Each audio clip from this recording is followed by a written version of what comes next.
Setiap fajar, ketika embun masih menempel di ujung dedaunan dan azan subuh baru usai berkumandang, Aibtu Suganda sudah berdiri di bawah rambu tua yang berkarat di simpang 4 Jalan Karangjati. Ia tidak sedang mengatur lalu lintas atau menolong orang, ia sedang bersiap menebar perangkap. Di dalam saku bajunya ada pulpen bekas, dan di genggamannya selembar surat tilang kosong yang sudah kusam karena sering dipakai ulang. Wajahnya datar seperti tembok, tapi matanya menyorot tajam seperti elang yang mengincar mangsa. Yang penting masuk kantong dulu, urusan halal haram nanti, gumamnya lirih sambil melirik ke arah mobil box yang melaju pelan. Para sopir sudah hafal wajah Suganda. Sebagian menyebutnya Pak Tilang Gaib, karena suka muncul mendadak, lalu menuding kesalahan yang tak pernah mereka buat. Lampu rem mati, katanya kepada sopir tua yang gemetar, padahal semua lampu menyala. Surat STNK kurang jelas, katanya pada pemuda yang baru belajar antar barang. Tak ada yang bisa protes, karena Suganda selalu membawa ancaman, kalau mau beres di tempat, setor 100.000, selesai. Uang itu ia masukkan ke saku dalam rompinya, bersama puluhan lembar lainnya. Ia pulang dengan kantong penuh, dan hati kosong. Namun yang tak diketahui Suganda, sejak beberapa minggu terakhir, seorang kakek buta duduk bersila di ujung jalan yang sama, memeluk tasbih kayu cendana yang menghitam. Ia tak pernah bicara, tapi selalu menengadah ke langit setiap kali Suganda lewat. Bibirnya bergetar, melantunkan doa-doa sunyi yang tak terdengar oleh telinga manusia biasa. Burung gagak kadang mengitari kepala kakek itu, dan angin dingin tiba-tiba menusuk setiap kali Suganda melewati titik tempatnya duduk. Konon, kakek itu bukan orang sembarangan, tapi seorang penjaga doa yang diturunkan untuk menandai pelaku zalim yang menginjak-injak rezeki orang kecil. Pada suatu pagi, saat Suganda menjambak seorang sopir ojek online dan memaksanya membayar karena helmnya dianggap tidak SNI, angin mendesir aneh dari arah timur.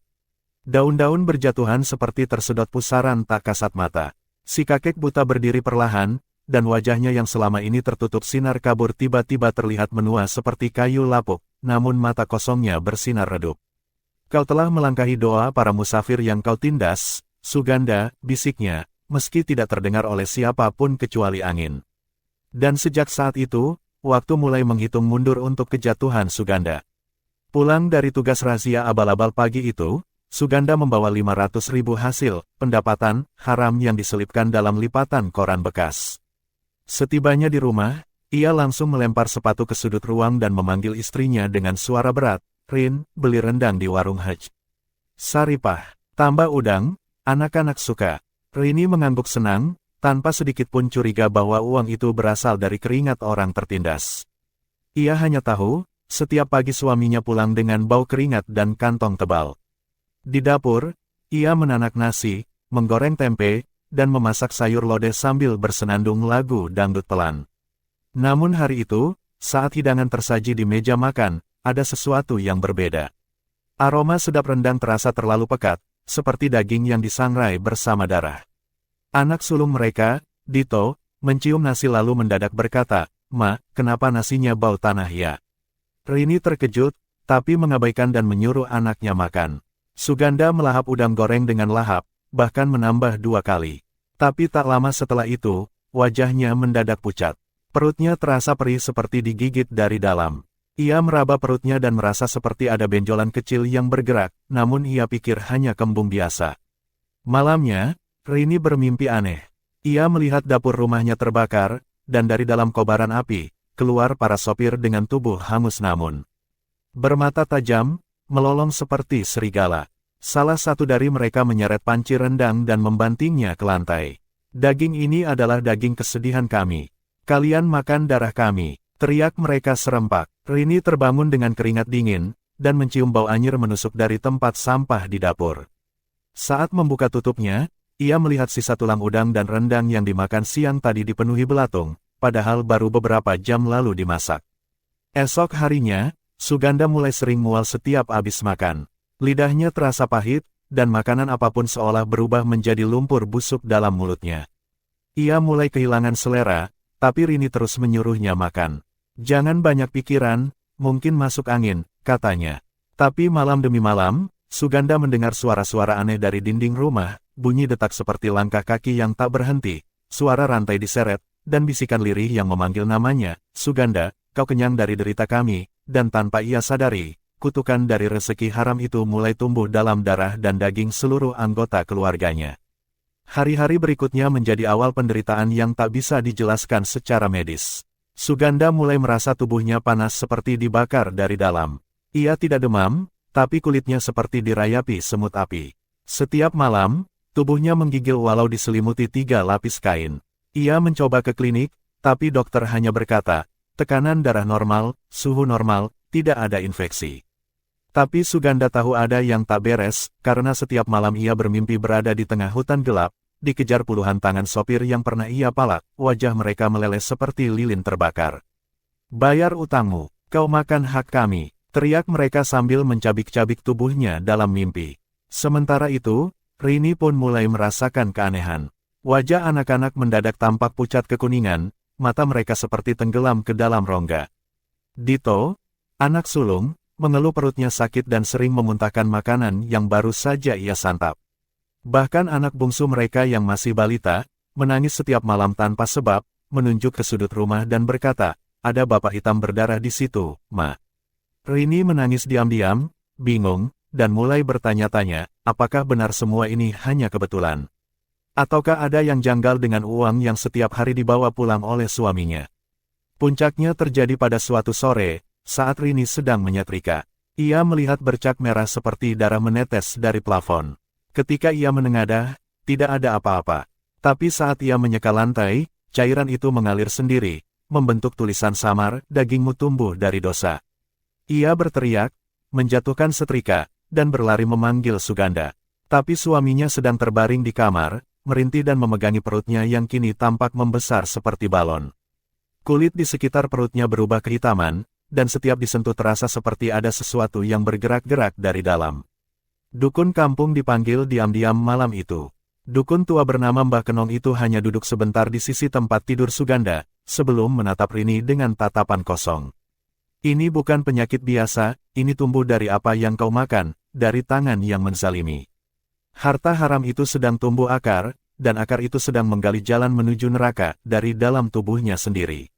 Rini menangis keras, tapi air mata tak bisa menghapus kutukan. Suganda hanya bisa mengerang, karena kini setiap kali ia menelan air pun terasa seperti menelan pecahan kaca. Malam itu, suara jeritan Suganda mengguncang seisi rumah. Perutnya tampak bergolak seperti danau yang mendidih, kulitnya merekah merah keunguan, dan dari celah pusarnya muncul lendir hitam yang memancarkan bau busuk luar biasa. Rini dan Mbah Kenong hanya bisa terpaku menyaksikan pemandangan ngeri itu. Tiba-tiba, dari lubang kecil di pusar Suganda, keluar seekor cacing panjang berwarna kelabu, bergerak meliuk seperti ular. Cacing itu tidak biasa, matanya merah menyala, dan tubuhnya berdenyut seperti terbuat dari api. Mbah Kenong langsung membaca doa dalam bahasa kuno, namun tubuh Suganda malah kejang makin hebat. Ini, bukan cacing biasa, bisik Mbah Kenong. Ini jelmaan asap dari dalam perutnya. Cacing-cacing ini tumbuh dari makanan haram, dari harta yang didapat dari penderitaan orang lain.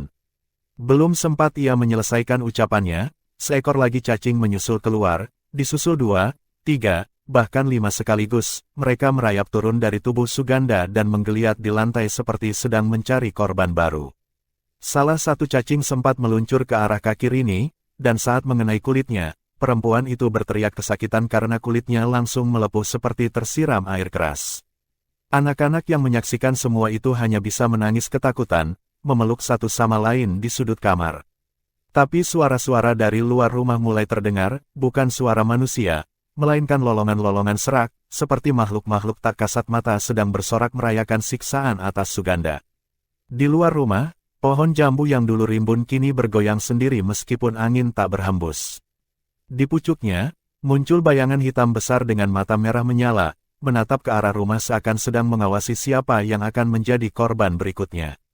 Mbah Kenong akhirnya memutuskan untuk menanam sesajen di 4 penjuru rumah. Ia menyiramkan air bunga 7 rupa dan abu dupa, sambil berkata, ini bukan rumah biasa lagi. Rumah ini telah menjadi kandang asap, dan Suganda telah menjadi wadah laknat. Namun sebelum malam berakhir, Rini mendapati satu kenyataan yang membuat darahnya membeku. Semua sisa makanan di dapur, rendang, udang, nasi, telah berubah menjadi ulat putih berlendir, merayap naik ke langit-langit, menempel seperti ingin kembali ke sumber kutukan mereka, tubuh Suganda. Setelah malam yang penuh teror, Rini memaksa Suganda untuk salat subuh meski tubuhnya nyaris tak mampu berdiri. "Tobatlah, Mas, sebelum semuanya terlambat," bisiknya sambil menahan tangis. Dengan tubuh gemetar, Suganda mengambil air wudhu. Anehnya, air keran tiba-tiba berubah warna menjadi merah keruh seperti darah, namun ia tetap mencuci wajahnya, seolah pasrah pada kehendak langit.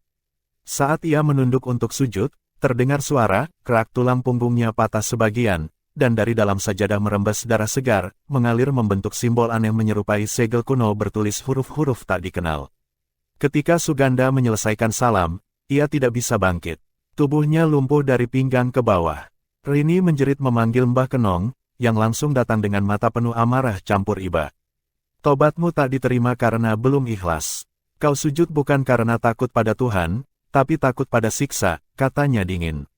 Di luar rumah, burung gagak mulai berdatangan, hinggap di atap, dan satu persatu mencakar genteng dengan paruh tajam mereka. Suara kerak-kerak itu terdengar seperti ketukan pintu neraka yang hendak dibuka dari langit.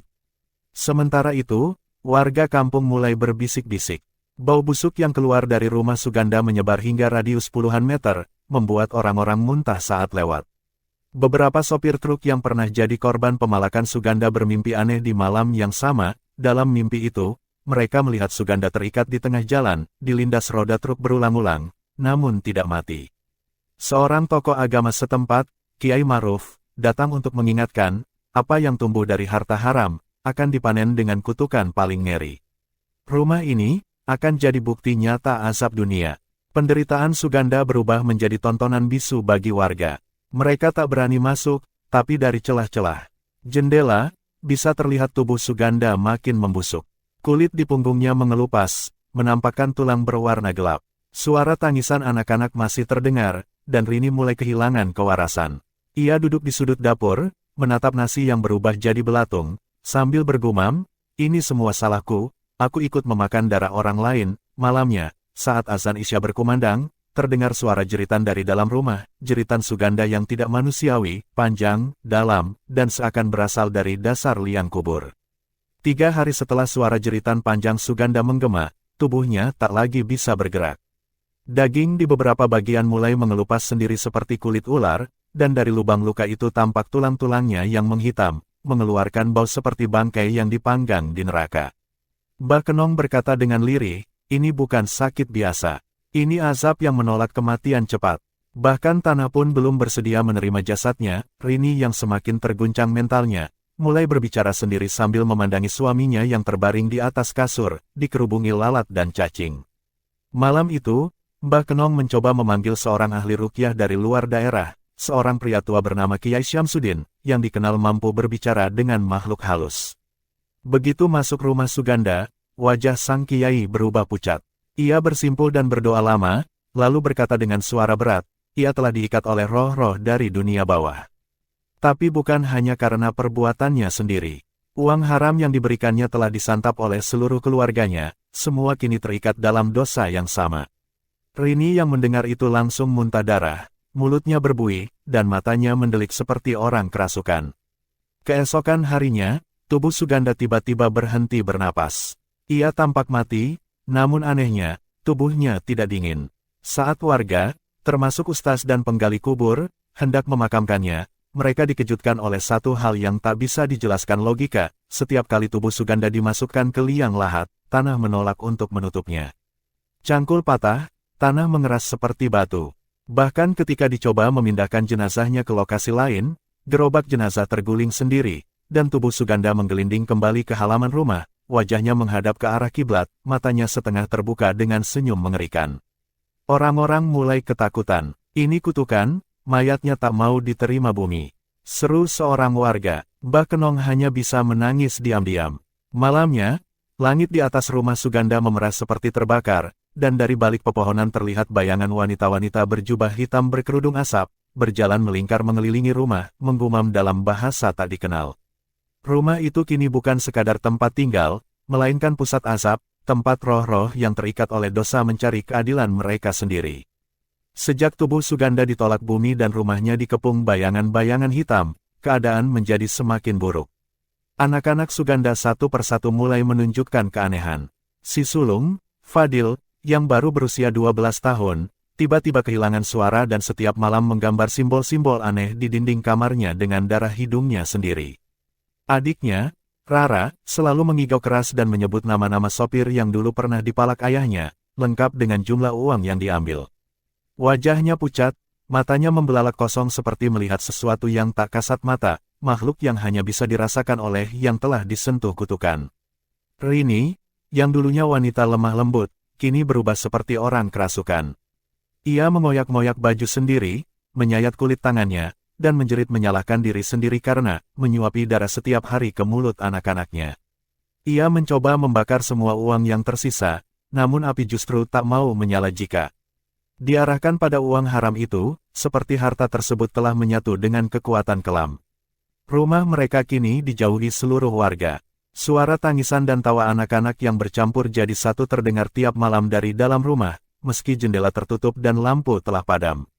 Pada suatu malam Jumat Kliwon, Rini bermimpi melihat Suganda berdiri di ujung lorong rumah mereka, separuh tubuhnya tinggal tulang, memanggil anak-anaknya dengan suara serak, "Sini, ikut ayah, makan bersama." Ketika Rini terbangun, ia mendapati Fadil sudah duduk di depan jasad ayahnya sambil mengunyah nasi yang bercampur darah. Darah itu bukan berasal dari luka, melainkan entah dari mana muncul di piring makannya.